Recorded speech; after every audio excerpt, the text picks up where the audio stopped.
Hey, what's going on, guys? Welcome back to a video that I've never done before. I tweeted out earlier for some questions, and you guys reminded me of a video that I've been wanting to do but I haven't done yet, and that is a video on all of my tattoos. So obviously I'm very heavily tattooed. I guess not heavily tattooed, just my whole right arm. We're gonna go through tattoos on my body from when I got them until, like from the beginning until the end, and I'm gonna explain them to you. And then down below there'll be links for some of the things that they are related about if you guys are interested in that as well. So first off, on my side, it says through faith.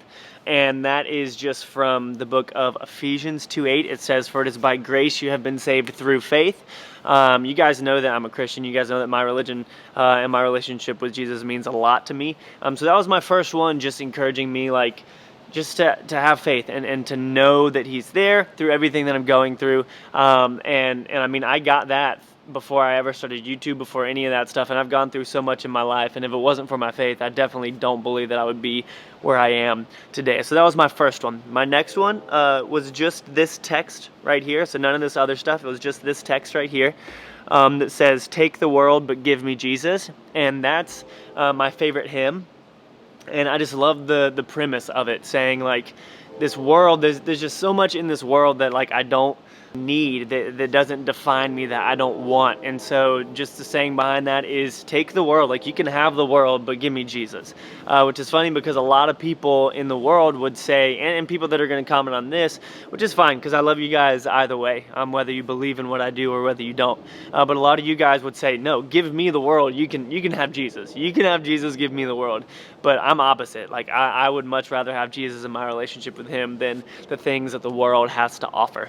My next one is this one right here, which is, it was just this portion right here. That was my third tattoo. And it says, it's the story of Shadrach, Meshach, and Abednego. And they're in the book of Daniel. And it talks about, so it's these three guys who were captured in slavery. Their original names weren't Shadrach, Meshach, and Abednego.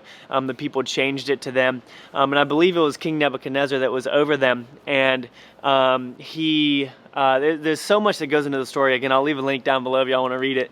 But there's so much that goes into the story. But the image that I have right here is an image of all of the people in King Nebuchadnezzar's region. And whenever the trumpets played, they had to bow down to a statue of King Nebuchadnezzar. And if they didn't, they would be thrown into a furnace and burned alive. And so in the Bible, it talks about how the trumpets sounded and everyone bowed down, and except for Shadrach, Meshach, and Abednego, because in their faith that they had in Jesus, they were like, we're not going to bow down. Like, I'm not going to worship you. Like, yeah, you're the king, you're the authority, but I'm not going to worship you. You're not my number one. Like, I'll respect you as my authority and I'll follow your laws, but I will not put you above Jesus or above my God. And so they got thrown into the furnace, and King Nebuchadnezzar was watching the furnace, and he made it so hot that the guards that threw them in there immediately died. Like, they opened the doors and they just died from the flames. But once they were in there, King Nebuchadnezzar was looking in there and he was like, wait a second, I thought we only threw 3 people inside of the furnace. And they're like, we did. He's like, then why do I see 4? But God was in there with them, and he saved them, and they came out.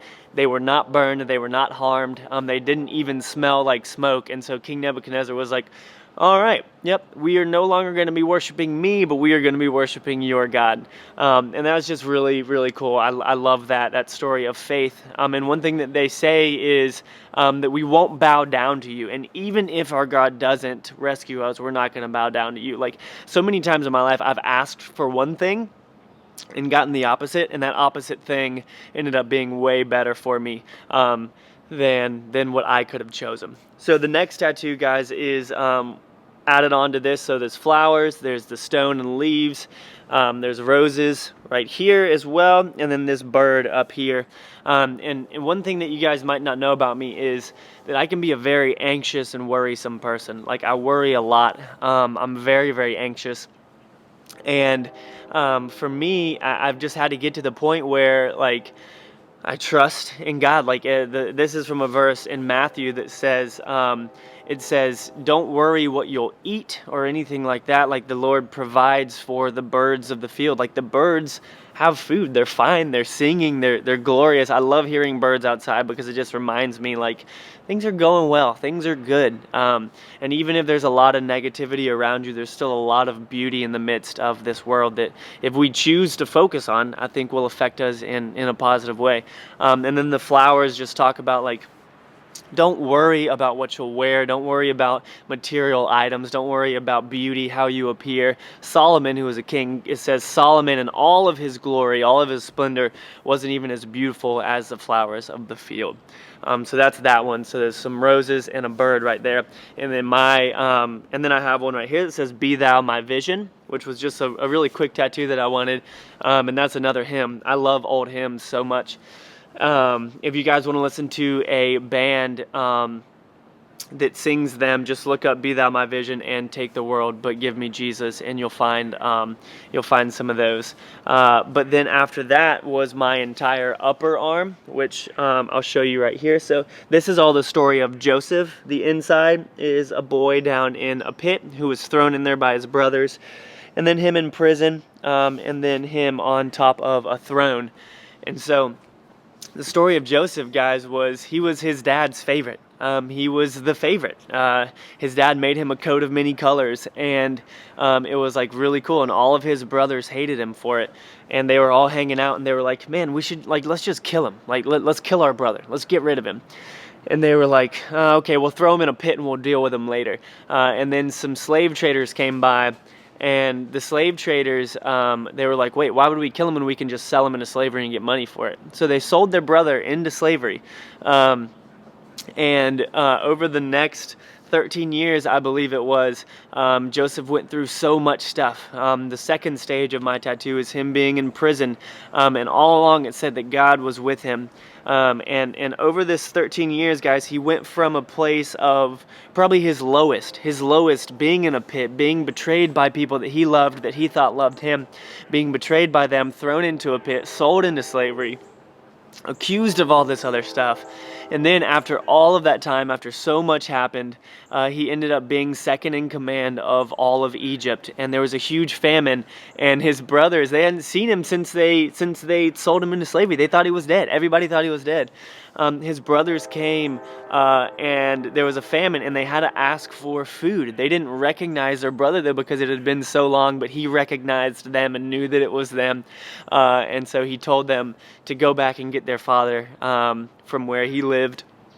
And they went back and got him, and he came and forgave them for what they did, because even though he probably would have described that situation as being sold into slavery, like in the Bible it says that Jesus, or it says that God sent him to Egypt.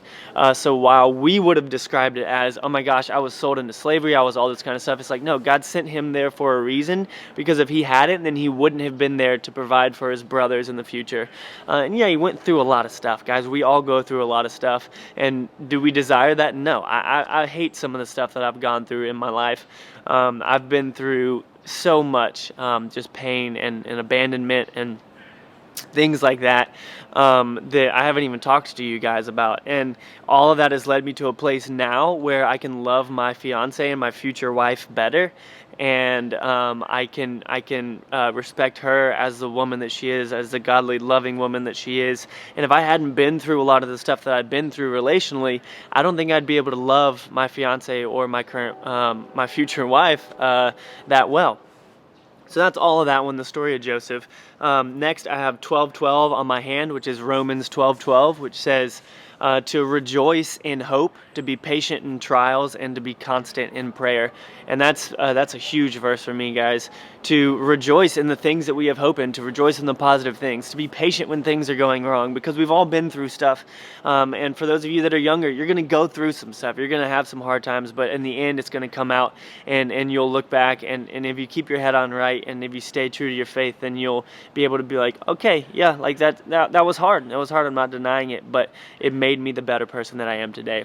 And then lastly, I have these two dots on my hand, which represent a snake bite. In the Bible, it talks about how Paul was on a boat, and he was traveling off to a distant land, and a storm came and everybody was like, who is this guy? He must be cursed. Like, this is all his fault. And then they get onto the beach, they make it off their shipwreck, and they're there at a fire, and a viper, like a poisonous viper, comes up and bites his hand, and they're like, okay, this guy is definitely cursed. Like, we don't need to be around this guy. He deserves to die from this. He shakes off the viper. It doesn't do anything to him. It was a very painful, traumatic experience in Paul's life. I can only imagine being bit on a hand and then everyone abandoning you and being against you. But he got bit on the hand, and nobody in that land wanted him to be there. But the crazy thing was, a couple days later, he laid hands on someone who was sick and healed them. And so the idea behind this one is just that the things that cause us the most pain, the things that we go through, we can use to help other people. We can use to help heal other people. So my relational struggles, my abandonment from women in the past is something that I can use to help other people in relationships. The struggles that I've gone through in relationships or with anger and anxiety, I can now use to help others. And so that's why I'm grateful that I've gone through some of the things that I have, because I am indeed able to help others with the things that they're going through. So those are my tattoos. I hope that you guys enjoyed this video. It's been one that I've been wanting to do for a while. Really, the people that would comment what I'm about to say probably aren't watching the video anymore, but tattoos aren't against the Bible. I really don't believe that the Bible is talking about tattoos in Leviticus, which is the only verse that people quote about tattoos. They don't quote the one in Revelation where it talks about God having a tattoo when he comes back. But in Leviticus, it talks about not marking your body. But that's a situational thing where these people were worshiping other gods. They were marking their bodies in negative ways like that, and they were doing it to worship other things. And so a lot of people will quote that and say, no, you're not allowed to get those. But at the same time, in that verse, it says, don't cut yourself. So does that mean you can't get surgery? Does that mean that if you skin your knee, you've done something wrong? No. So you gotta know the context of stuff whenever you read the Bible, whenever you pursue that kind of argument, instead of looking ignorant. And I can promise you guys, if y'all are still watching, look down below. 100% there are people that have mentioned that verse in Leviticus who don't know what they're talking about. But anyways, hope that you guys enjoyed the video. If you did, leave a like down below. I want to do more of these, and yeah, I'll see you guys in the next episode. Peace out.